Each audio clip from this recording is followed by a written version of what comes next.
Bill Brother, I will ask you directly, why couldn't Vladimir Putin keep Alexei Navalny alive in prison? Or maybe, I don't know, maybe is there any doubt that Putin didn't assassinate Navalny? Putin assassinated Alexei Navalny last week. There's no doubt. Putin has a history of assassinating his political opponents and others. He tried to assassinate Alexei Navalny once before. It's clear that he did this.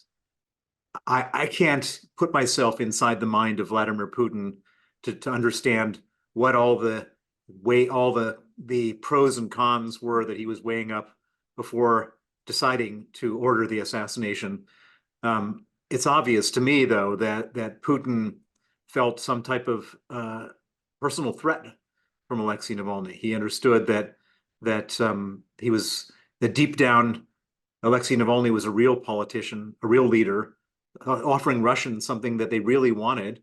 And Putin has been a dictator and a criminal and a thief who is offering Russia nothing of what they wanted. And that's a very scary thing to do in a country when an election is coming up. And I should use the word election very lightly because it wasn't a real election. But if this fake election were to go off badly, that's the kind of thing that could generate real public unrest, which could lead to a catastrophic downside for Putin. And he, for whatever reason, he decided to take this decision now. You wrote in this book, Freezing Order, I have it here, that how Putin is willing to kill anyone who stands in his way. We have other people in prison in Russia right now. Is Vladimir Kamura is there, serving a sentence for 25 years. Is there even the slightest chance, I don't know, to help him get out of the prison? Can the West do something? Yes, well, I think that Vladimir Kamura is now what I would describe as the most important Russian political prisoner under Putin that needs to be freed. He's dying in prison right now.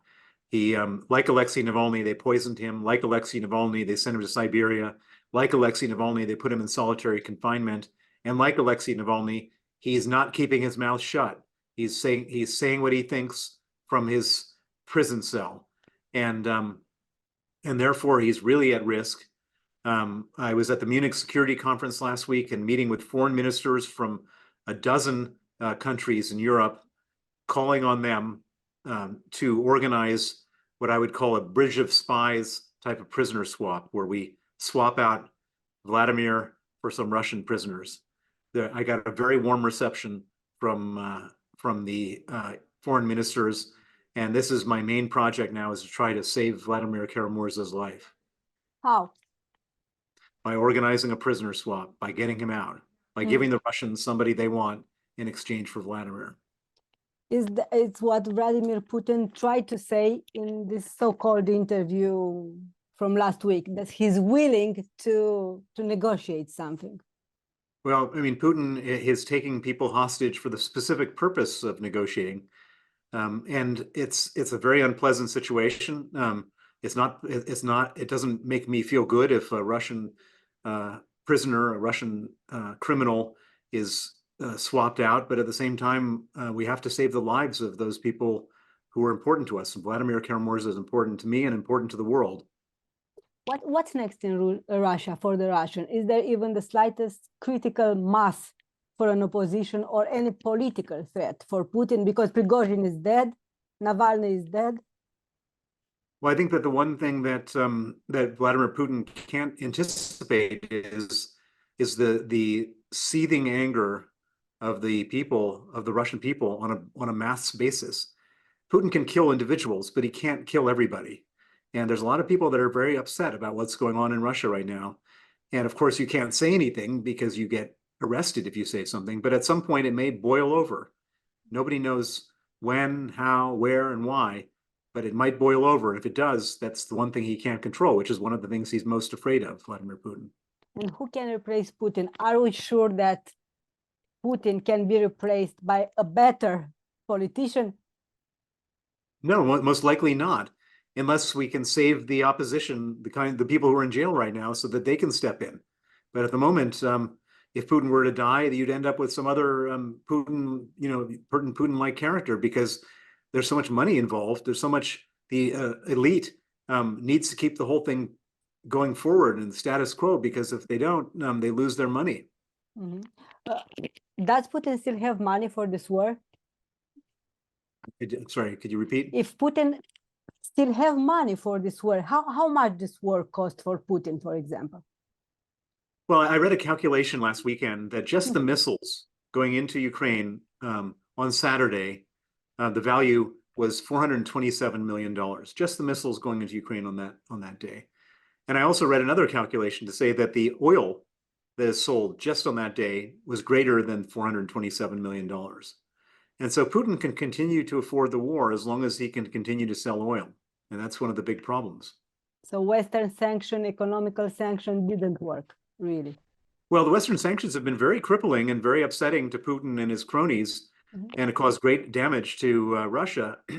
But the one place where what I would call the elephant in the room, the place where it's just we haven't touched it, is their export of oil. And as long as we don't touch that, they can continue to get money to lob missiles into Ukraine. And then we have got to give money to the Ukrainians to fight back. And so it's kind of irrational that we're allowing them to make their money off the oil, so then we have to pay the money to fight back. Do you think that Ukraine can resist without Americans' money, without money from United States? They need money from somewhere. There's one other place to get the money, which is Putin. Putin has $300 billion of central bank reserves that are held around the world, and that money could be released and confiscated and given to Ukraine. But ultimately, this is a war of resources. And if Russia has the resources and Ukraine doesn't, then Russia wins. Mm-hmm. If Putin signals now a strengthening of his dictatorship inside, what does it mean in terms of foreign policy and where? Will there be, I don't know, an escalation of war, a generalization of the war? Well, so Putin needs this war in order to stay in power. And as the war continues, there's every likelihood that it escalates, that they involve other countries, and that one day, sooner or later, we get dragged into this thing. That is not just a war between Russia and Ukraine; it's a war between NATO and Russia, or various individual countries. I think that there's a very high likelihood, unless we can get the Ukrainians to finish off the Russians before that happens. Because the French president yesterday, I believe, he said that NATO isn't at war with Russia, that the war is between Ukraine and Russia. Yeah, until the moment that Russia defeats Ukraine, and then Russia goes on to NATO. Putin directly named Romania in the so-called interview he gave a week ago.